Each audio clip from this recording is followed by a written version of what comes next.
Bienvenidos a una nueva charla. Continuamos con las meditaciones, que son extractos de las cartas Mahatma, que extrajo la señora Catherine Beachy y que le sirvieron a ella como meditaciones diarias. Hoy en día vamos a tener el gusto de escuchar la interpretación, los comentarios acerca del valor, que es una virtud que debemos desarrollar en nosotros y que hoy nos presenta nuestra querida hermana Rosalía Hampshire, a quien le agradezco que nos otorgue esta colaboración que, como en otras ocasiones, han resultado muy valiosas para todos nosotros. Así es que adelante, querida Rosy, con tu exposición. Muchas gracias. Muchas gracias, querido Enrique. Queridos hermanos, buenas tardes, noches. Y bueno, pues como cada martes en nuestros estudios de las meditaciones diarias de los maestros de sabiduría, bueno, pues veremos en este mes de julio los días del 17 al 24, cuyas frases importantes, bueno, pues nos van a llevar a una profunda reflexión interior. Y bueno, vamos a comenzar. Y bueno, vemos que aquí el día 17 nos dice lo siguiente. Un segundito, estoy moviendo la barrita. Dice así: el valor y la fidelidad, la veracidad y la sinceridad siempre atraen nuestra mirada. Y bueno, pues aquí vemos el significado de cada virtud. Aquí nos explica que el valor se refiere al coraje, que no solamente es físico, sino espiritual. El coraje de enfrentarnos a nosotros mismos, a los propios defectos, a los miedos internos. Quien tiene valor demuestra que su voluntad espiritual está activa, que no se deja dominar por las sombras internas.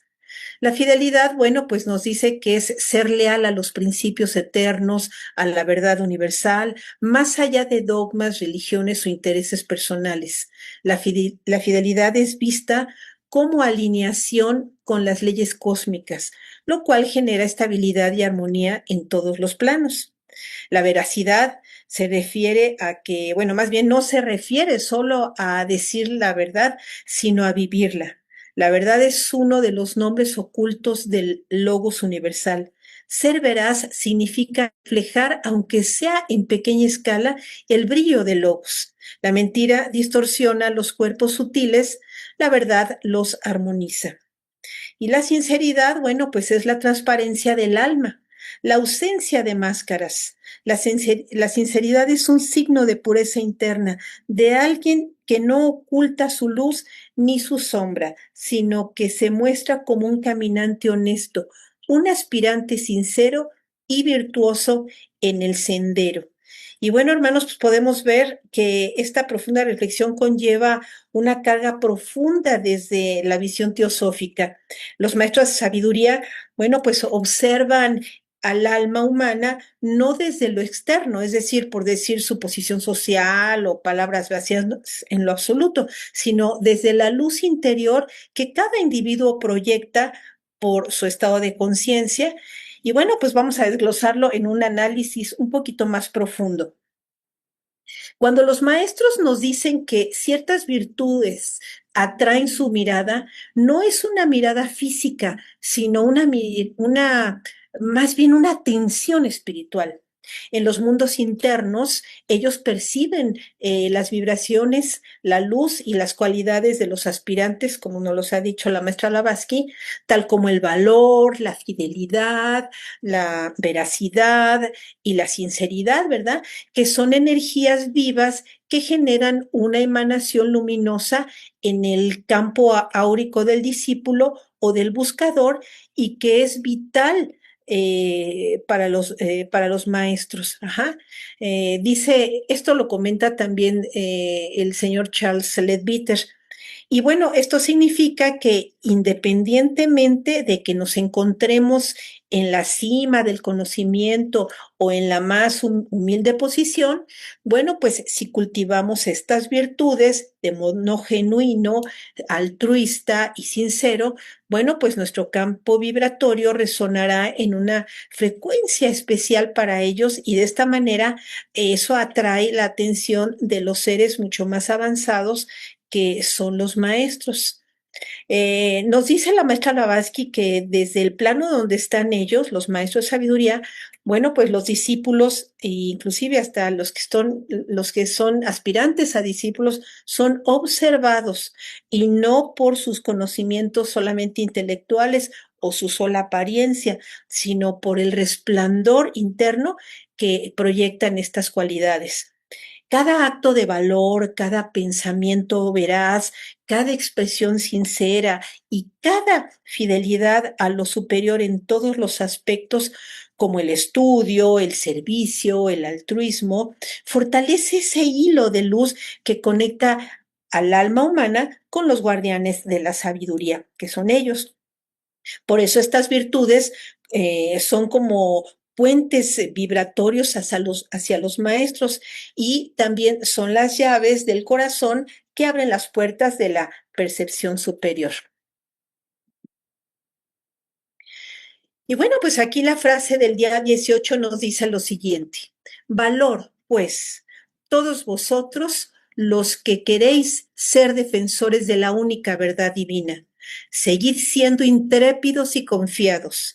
Economizad vuestra fuerza moral sin malgastarla en pequeñeces, sino guardándola para las grandes ocasiones.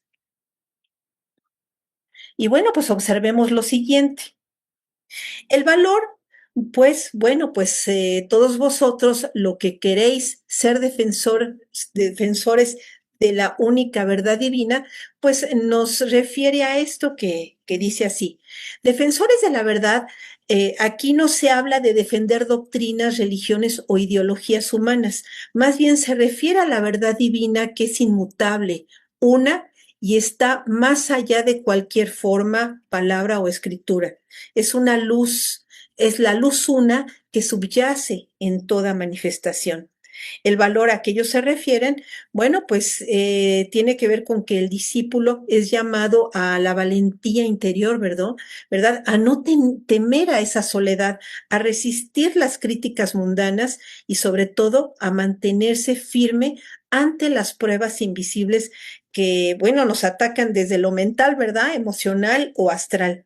El valor es un fuego interno que mantiene viva la llama del alma a pesar de la oscuridad circundante. Y bueno, pues es un llamado interno.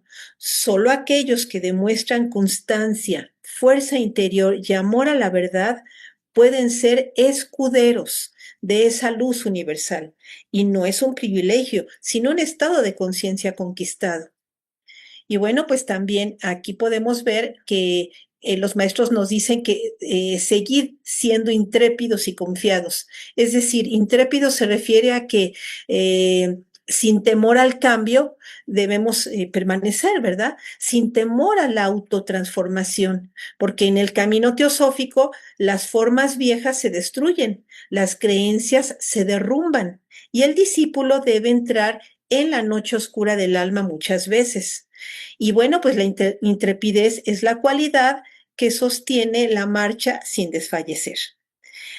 Al decirnos que debemos estar confiados, se refiere a que no es a la confianza ciega, sino una confianza basada en la visión interior, en saber que el sendero tiene un propósito superior y que cada obstáculo es una lección.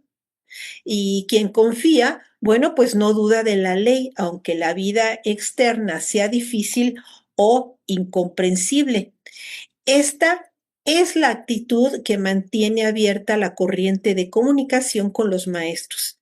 El miedo la corta, la confianza la sostiene.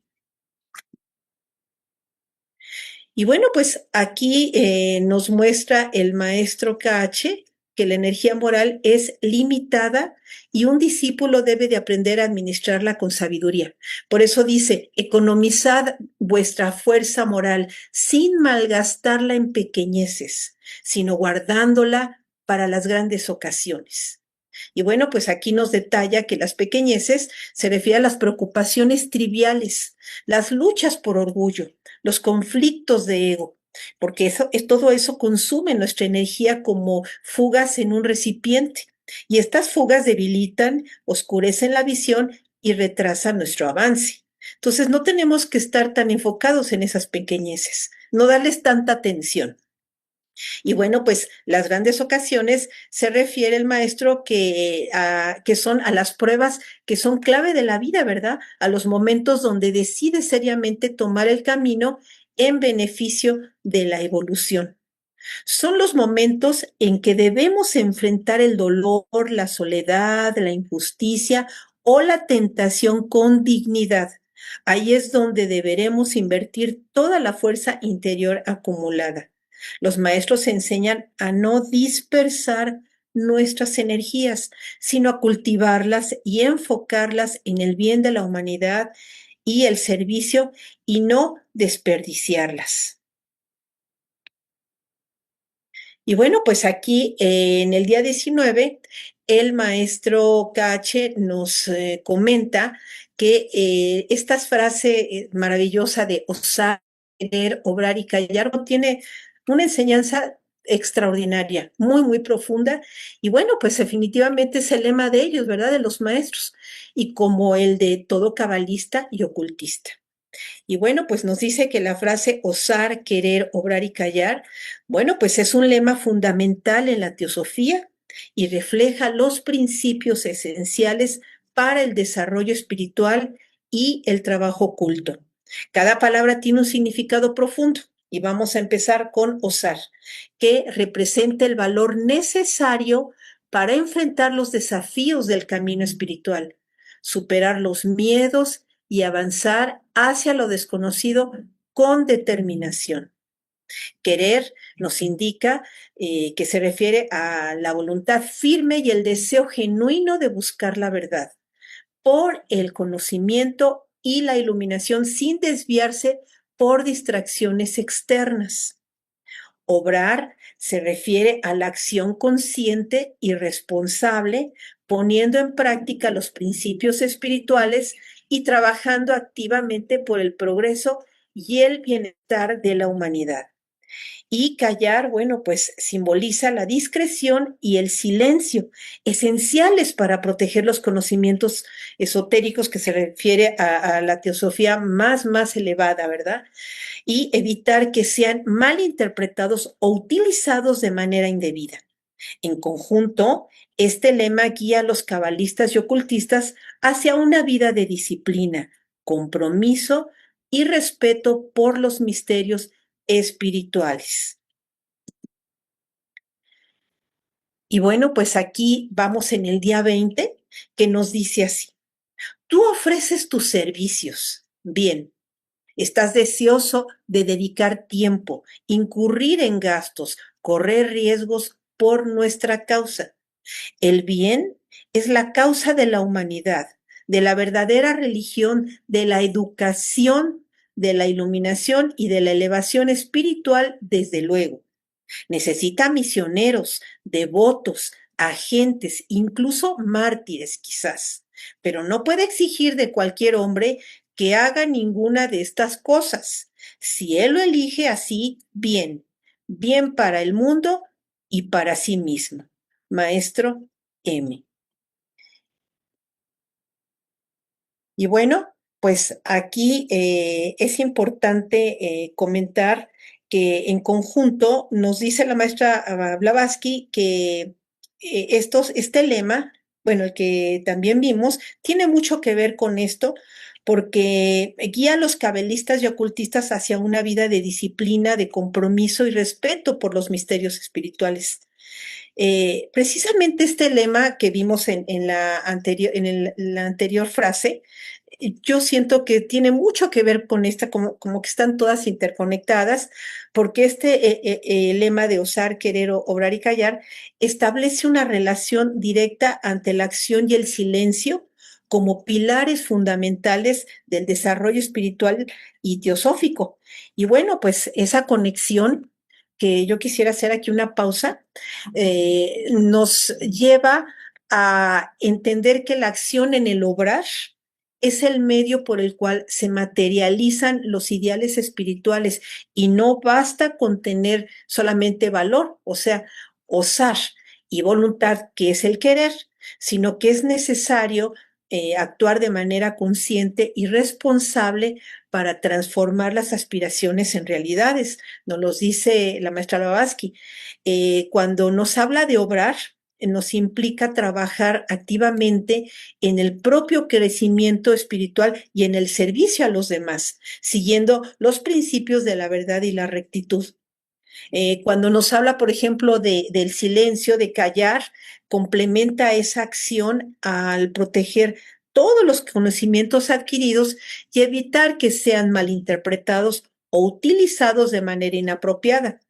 En teosofía, dice la maestra Blavatsky igualmente, que el silencio también ayuda mucho y simboliza esa introspección y la conexión con nuestro superior, con nuestro yo interno, permitiendo que de esta forma las acciones sean guiadas con la sabiduría y no por impulsos externos. Además, nos menciona también la maestra Blavatsky que el silencio es una forma de respeto hacia los misterios espirituales y hacia el proceso de aprendizaje de otros.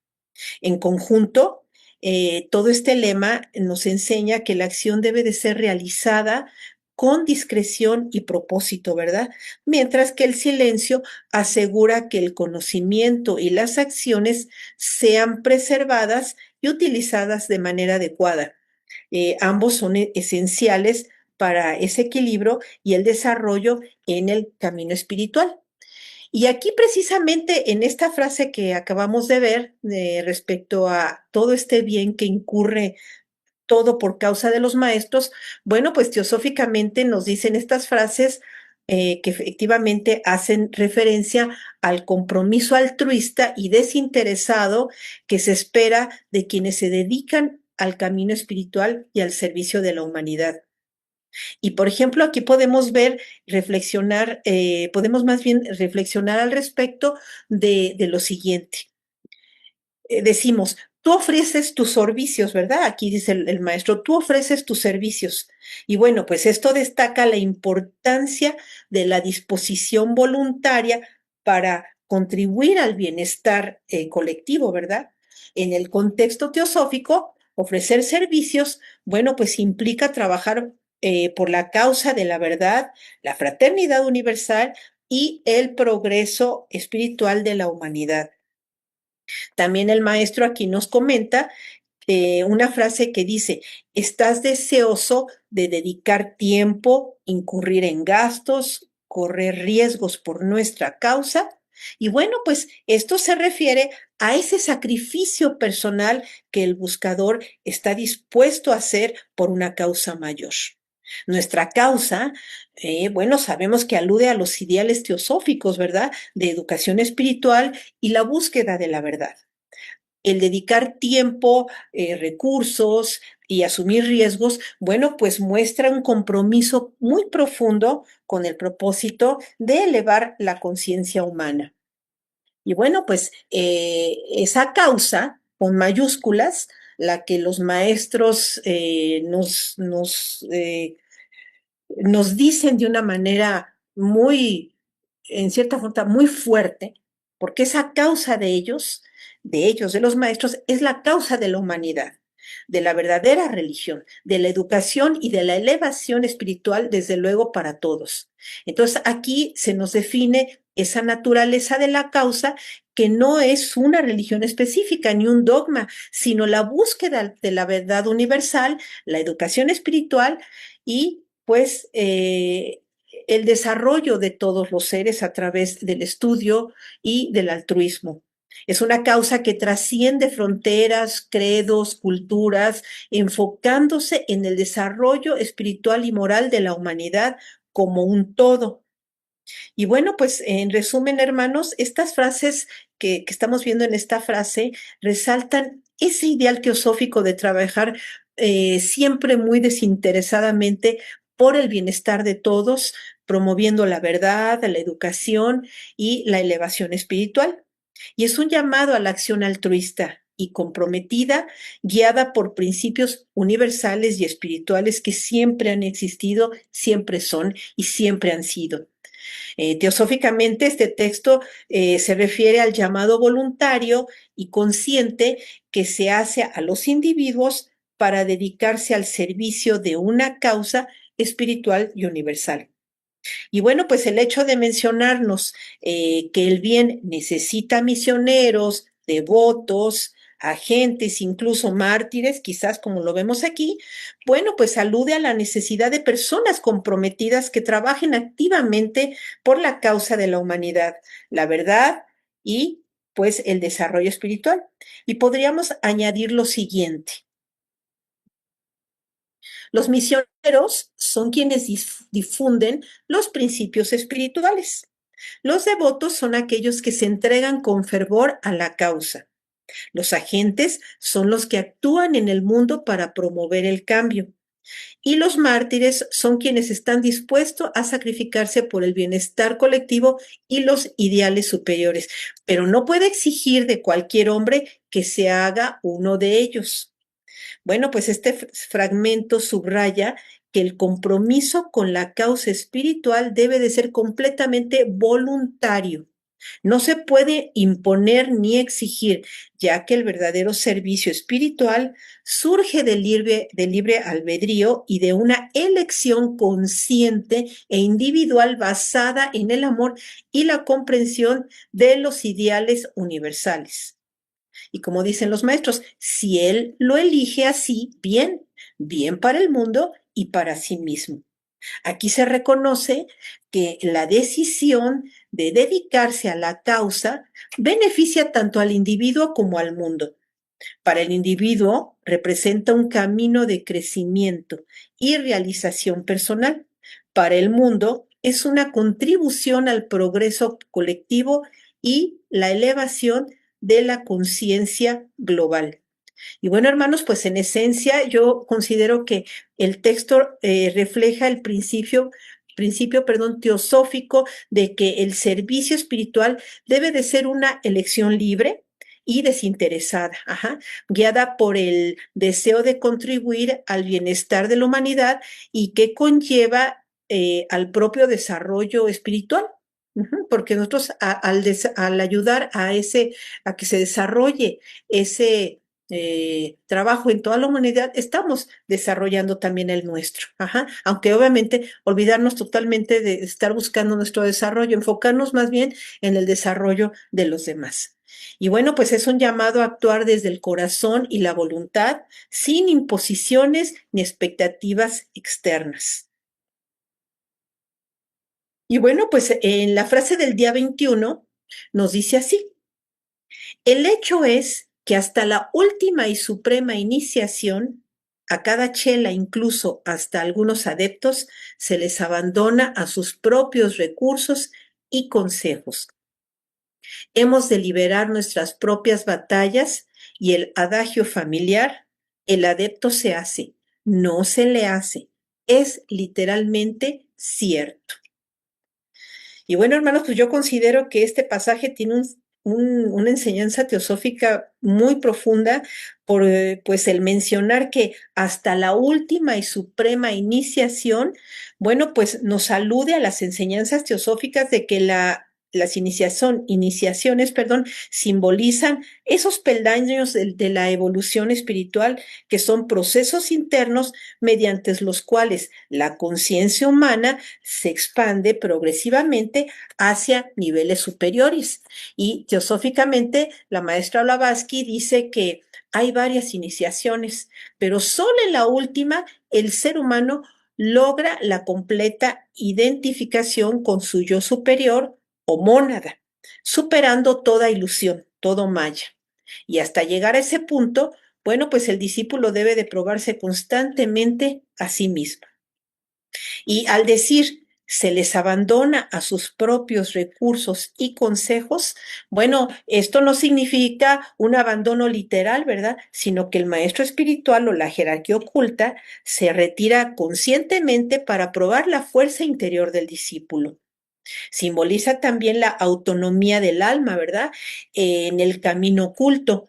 El verdadero progreso solo se logra cuando el aspirante actúa desde su propia luz interior, sin depender de la guía externa. Recordemos, hermanos, que el sendero somos nosotros mismos. Ajá.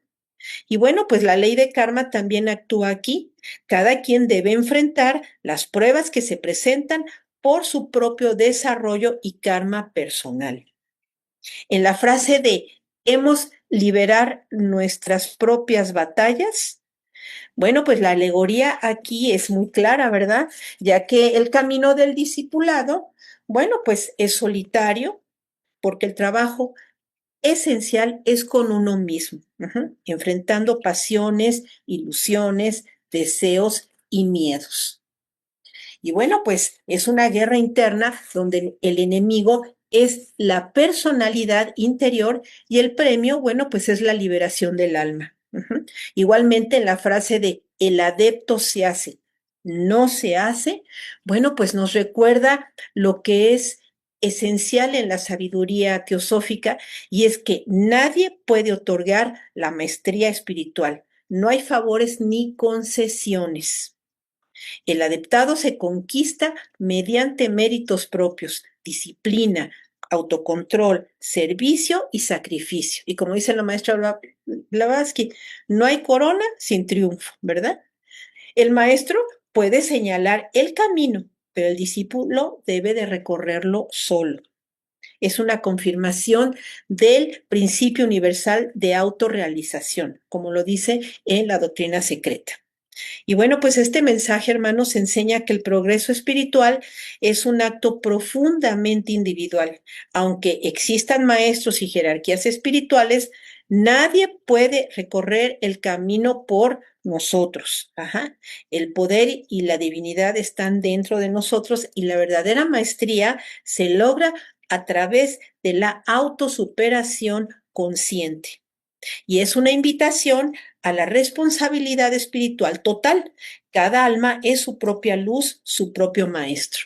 Y bueno, obviamente todo esto que hablamos es obviamente para los discípulos que están muy avanzados y creo que nosotros en nuestra pequeña escalita podemos hacer un esfuerzo y poner un poquito, un granito de arena en estas como prácticas de hormiguitas, por decir, ¿no? Todavía nos falta mucho que recorrer. Imagínense en los estados donde tienen que pasar esos grandes discípulos, ¿no? Y bueno, pues podríamos aquí hacer una pausa y ver lo que el maestro M nos dice en las cartas Mahatmas.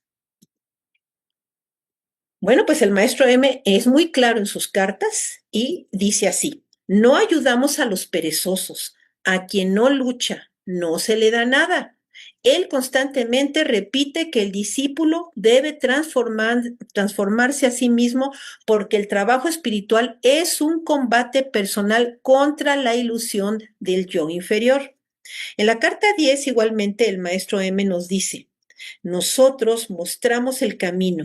El mérito pertenece a quien lo recorre. Esto coincide directamente con el adagio, el adepto se hace, no se le hace. Los maestros dan dirección, pero el trabajo lo hace el discípulo desde su interior. Y bueno, pues el maestro Akache nos subraya que la autonomía del Chela y también habla sobre cómo incluso bajo la guía de los maestros el discípulo es constantemente probado sin intervención externa. Hay una carta famosa del maestro KH que dice, nosotros no podemos ni debemos interferir con el karma del discípulo. Y esto es crucial, hermanos, no se facilita el progreso mediante intervención externa porque cada uno debe liberar sus propias batallas. El crecimiento es auténtico solo si es autoinducido e igualmente las enseñanzas se dan, pero su uso y aplicación depende de ustedes. Y bueno, aquí la maestra Blavatsky, en La voz del silencio y la doctrina secreta, lo resume magistralmente en La voz del silencio, diciendo así: el discípulo es su propio redentor. Ella explica que los maestros no salvan a nadie, simplemente transmiten conocimiento a quien demuestra ser digno, y solo mediante esfuerzo individual uno logra la iluminación. En la doctrina secreta, Blavatsky recalca el principio: ayúdate a ti mismo y los poderes ocultos te asistirán. Y concluyendo, hermanos, hay 3 puntos esenciales. El maestro M nos da una enseñanza clave, que es mostrar el cambio, pero no cargar al discípulo. El chela debe luchar sus propias batallas. Y el maestro KH nos explica claramente: no interferir con el karma. El discípulo se forja a sí mismo y no se le hace adepto, él se hace. Y la maestra Blavatsky nos enseña que la autorredención, o sea, el esfuerzo propio, es lo que ella dice que es la maestría interior a través del autoesfuerzo.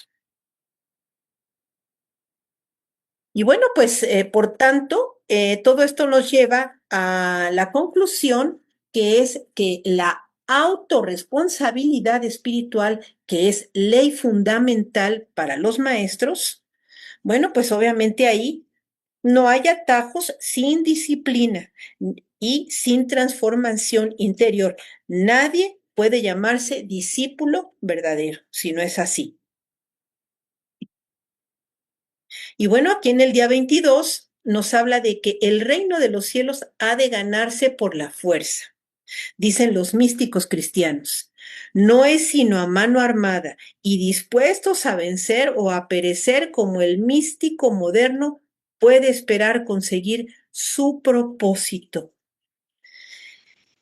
Y bueno, pues aquí vemos algo importante que dice así: el reino de los cielos ha de ganarse por la fuerza. ¿A qué se refiere?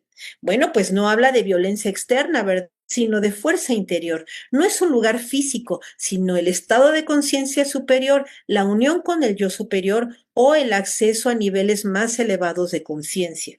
Por la fuerza, bueno, pues significa la conquista consciente del yo inferior mediante la voluntad firme, control de pasiones, disciplina mental y espiritual.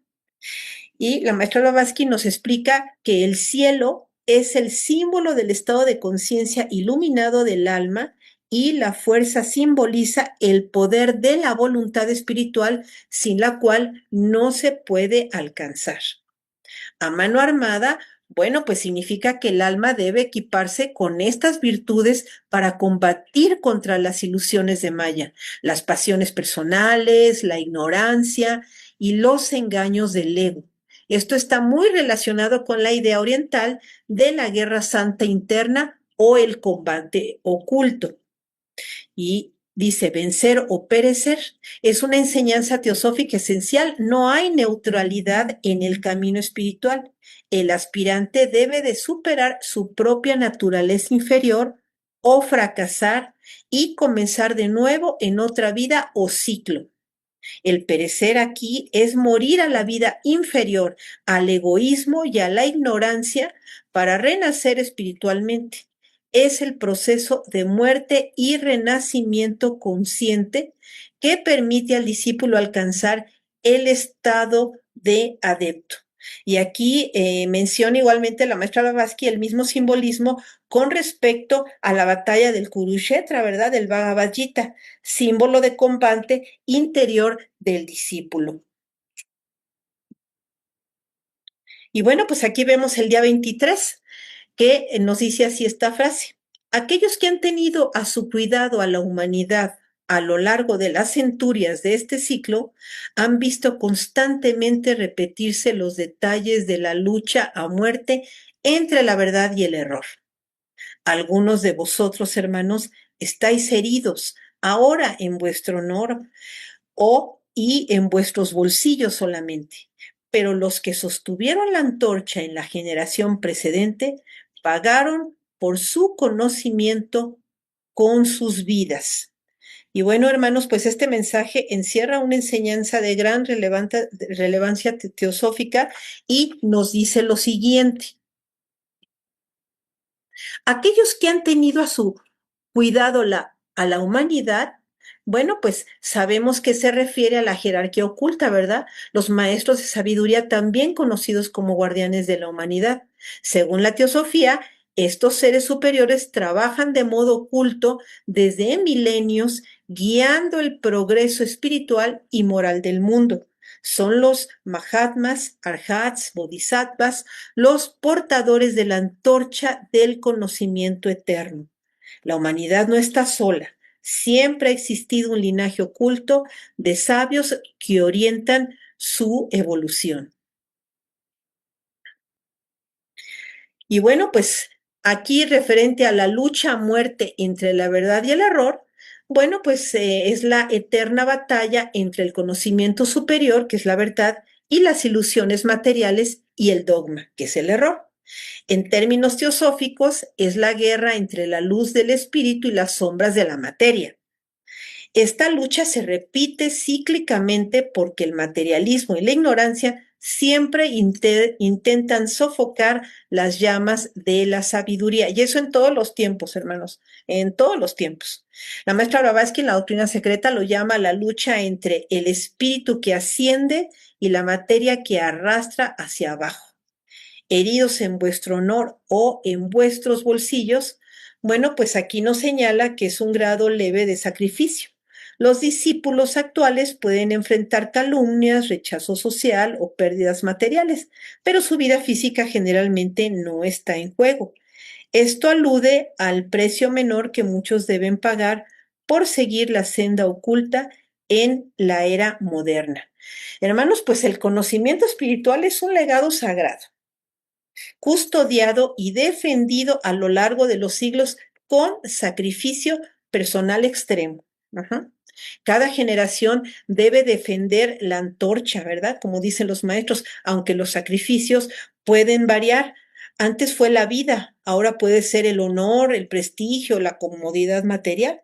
La lucha entre verdad y error nunca cesa. Es parte del proceso evolutivo de la humanidad, así nos lo dice la maestra Blavatsky. Y todo progreso espiritual verdadero implica pues un sacrificio. El conocimiento teosófico ha sido custodiado por una cadena ininterrumpida de almas valientes que lo han defendido contra el error y la ignorancia, pagando a veces el máximo precio. Ajá.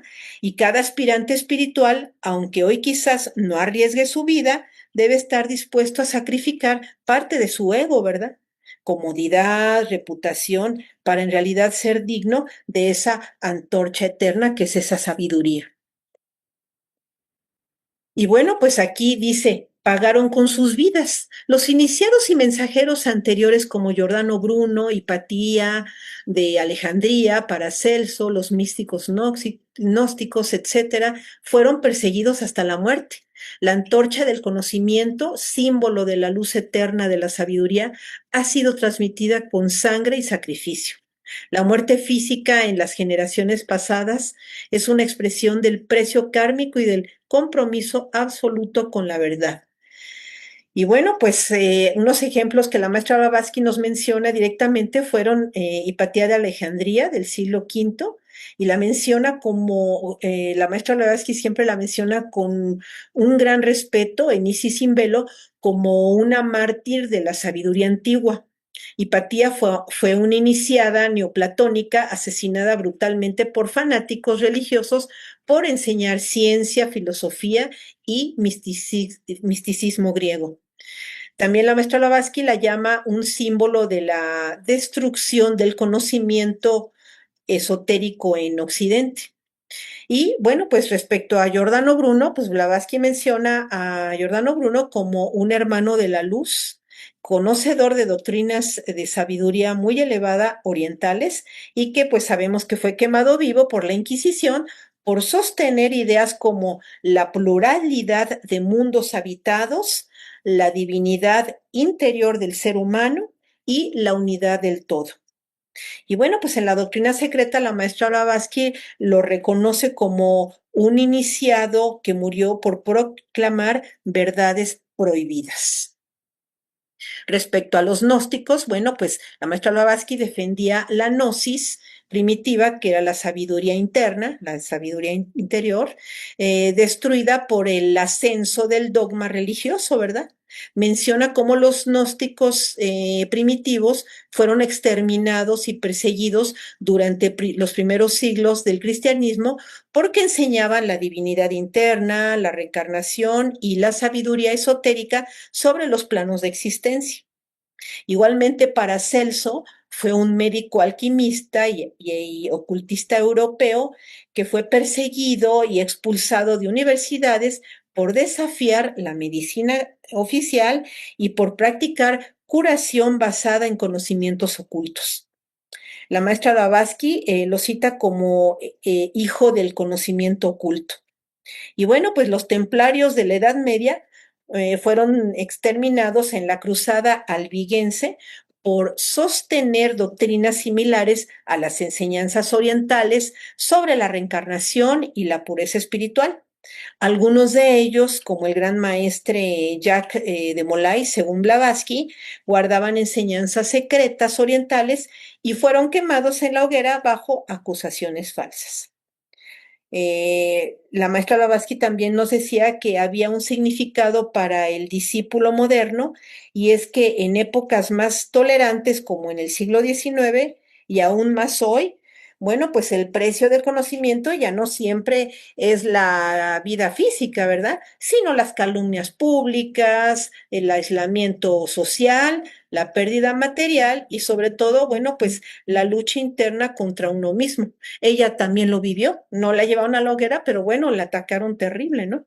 Obviamente, porque pues la gente que ignora verdades universales y las desconoce, pues no se atreve a conocerlas por mil cuestiones dogmáticas, ¿verdad? Pero bueno, pues el principio de sacrificio sigue vigente porque sostener la verdad siempre cuesta algo en el mundo material, tal como lo dijo la maestra Blavatsky. Y bueno, aquí en la última, que es la última frase del día 24, dice así: el que se preocupa de la opinión de la multitud nunca se elevará sobre la muchedumbre. Y pues aquí, al respecto de esta frase, la maestra Blavatsky llamaba el mundo de las sombras al preocuparse por la opinión de los demás, ya que es encadenarse al mundo fenoménico. Así lo decía textualmente la maestra Blavatsky. Y en Teosofía, según Krishnamurti, la muchedumbre representa la conciencia colectiva aún atrapada en las ilusiones materiales mayávicas, o sea, en los deseos y en el ego inferior, perdón.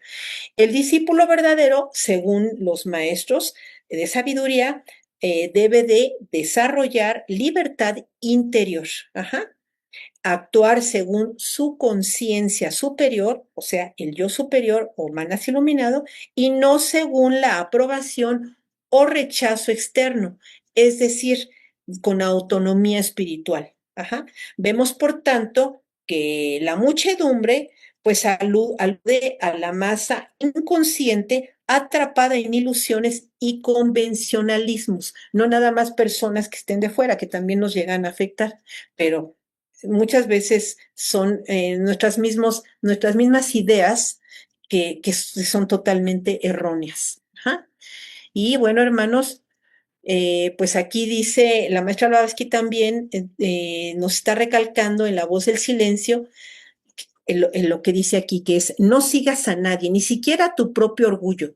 Si uno busca la aceptación externa, se condena a la mediocridad espiritual, nunca alcanzará la autorrealización. Romper con la influencia que en Teosofía nos habla de la corriente de pensamiento colectivo, el egregor de la ignorancia, que mantiene a la mayoría sumida en materialismo y conformismo, como les decía anteriormente. Quien se preocupa por lo que dirán queda atrapado en esa corriente y no puede ascender a la corriente espiritual superior. Y por último, la ley del discipulado, es decir, la valentía espiritual. Para aspirar al discipulado se debe estar dispuesto a ser incomprendido, criticado y aislado por la muchedumbre. Trabajo titánico, ¿verdad, hermanos? En las cartas de los Mahatmas, el maestro M le dice a Sinet, el discípulo verdadero trabaja en silencio, sin esperar aprobación ni temor al reproche. Y para concluir, hermanos, Annie Besant nos dice lo siguiente.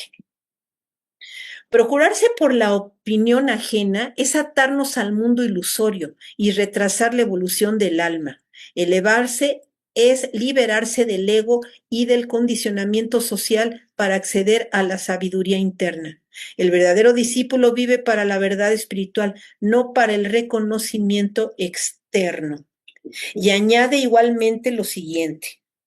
Desde la visión teosófica, el sendero oculto es para quienes tienen el coraje de caminar contra la corriente, indiferentes al juicio superficial de la masa.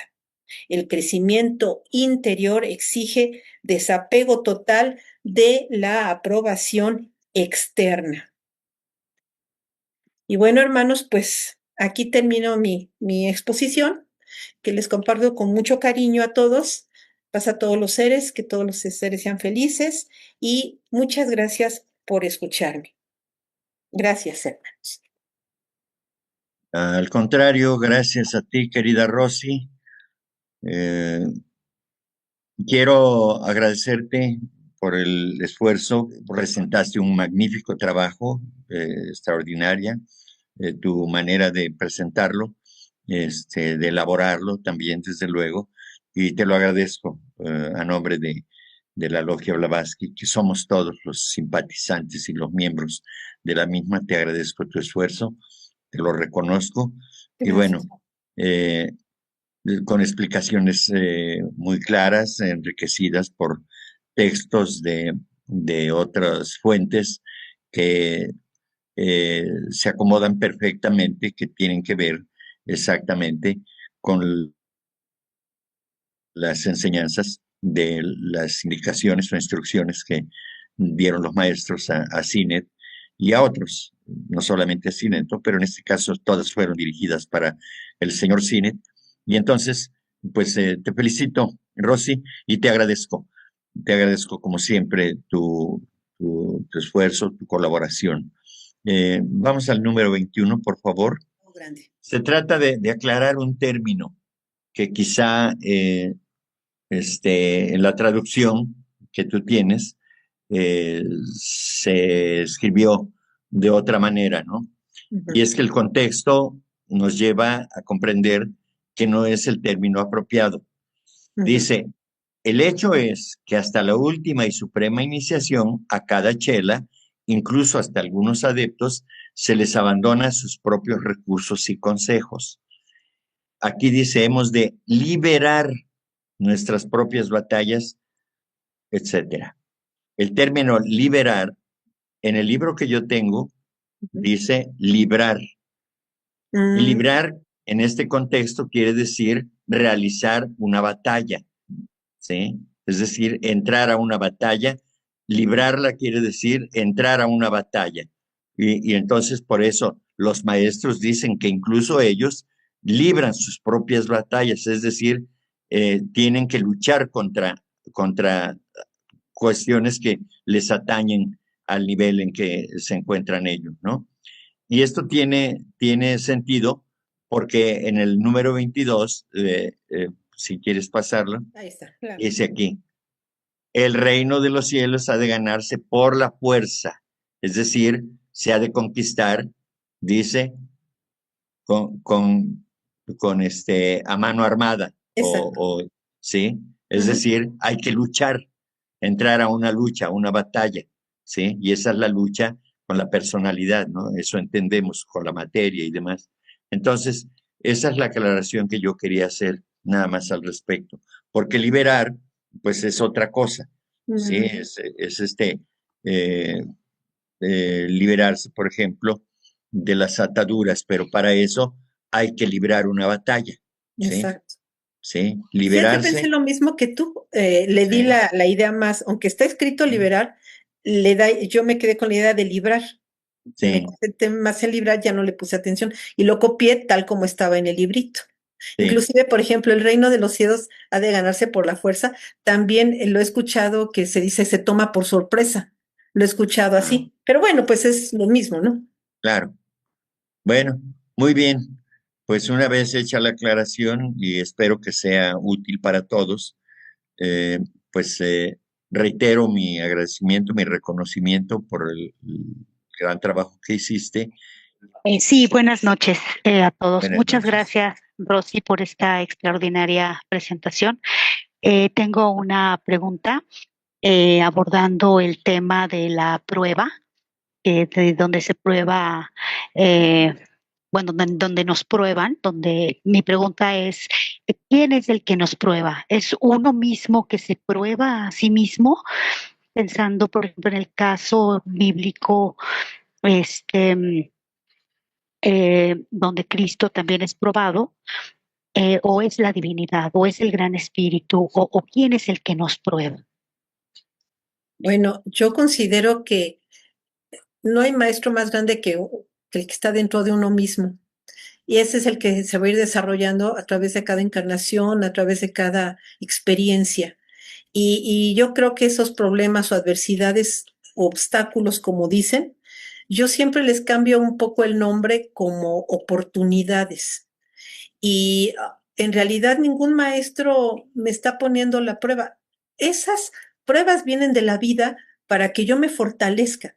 No es que el maestro a lo mejor me diga, quiero que tú saltes y si saltas bien, entonces te voy a aprobar. Él no me la pone, la vida me la pone. Yo tengo que fortalecerme. Mi ser interno se tiene que fortalecer ante toda la adversidad, porque las pruebas son individuales. Los maestros simplemente han alcanzado eso porque ellos lograron hacerlo, pero nadie les ayudó. Es algo que tenemos que hacer nosotros mismos. No quiere decir que no dejen de amarnos, ellos están presentes y lo que más desean en su interior es de que nosotros lo logremos. Si no lo logramos, bueno, pues eh, habrá más y más momentos, hasta pasaremos por más piedritas, pero llegará el momento en que nosotros tendremos que hacerlo por nosotros mismos. Somos los únicos que podemos hacerlo. Las pruebas vendrán y la divinidad simplemente, la divinidad es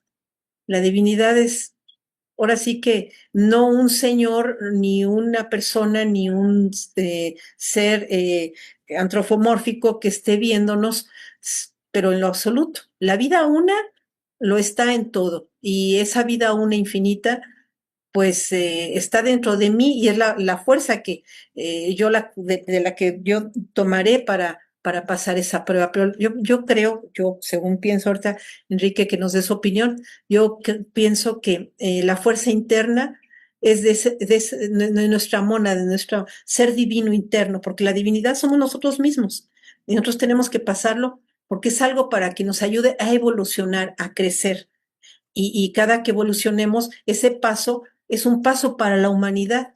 El hecho de que una personita llegue a algo es un avance para la humanidad, porque igual que los maestros, pues ahora ellos pasaron por lo que nosotros pasamos y ahora ellos son grandes bienhechores para la humanidad. Entonces, pues ese es nuestro deber, seguir trabajando para ser útiles a los demás, ser útiles a la humanidad. Eso es lo que yo te puedo opinar con mi humilde opinión. Y pues si Enrique nos da su opinión, me encantaría conocerla. Eh, Gracias, Angie. sí, Gracias, gracias. Rosy. Gracias, Rosy. En este caso, eh, sí, es uno mismo el que se somete al juicio de su propia conciencia. Es eso. El ejemplo claro lo tenemos en el momento del ayuno de 40 días del Señor Jesucristo, cuando el diablo lo tienta, ¿sí?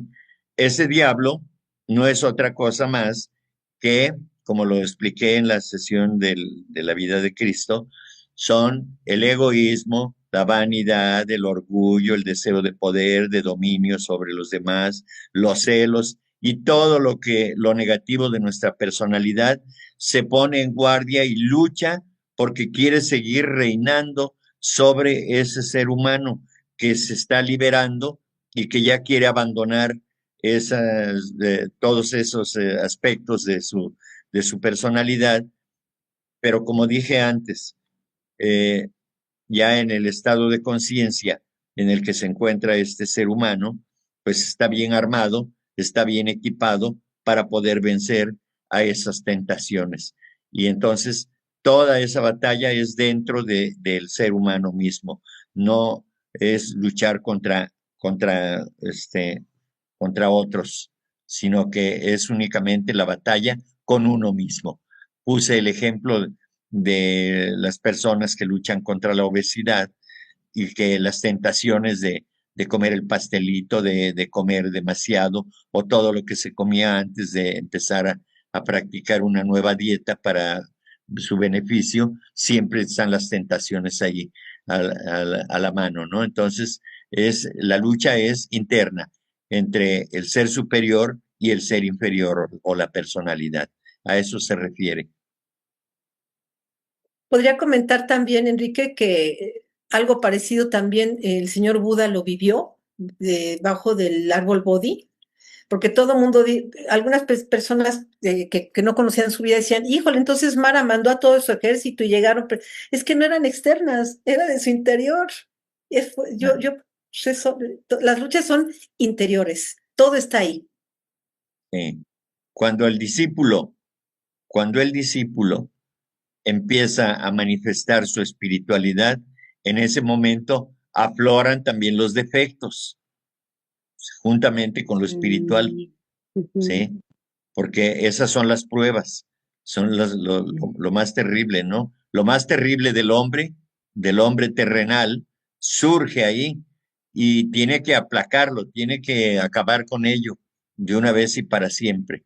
Eso es lo que representa esta enseñanza simbólicamente. Ok, entonces al final, pues serían estos obstáculos maestros también.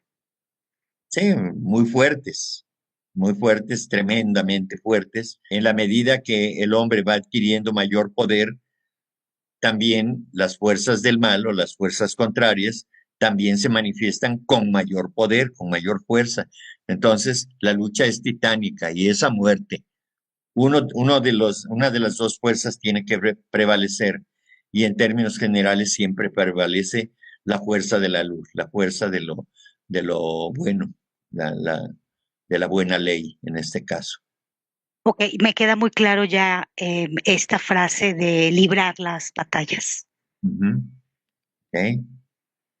Muchas gracias, Enrique.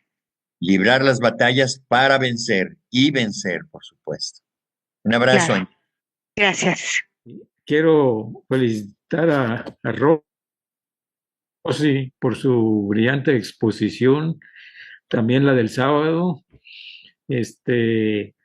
Pues muchas gracias, Rosy, y te felicito y por tu gran deseos de estudiar, pero más que nada de compartirnos tus conocimientos. Gracias a todos.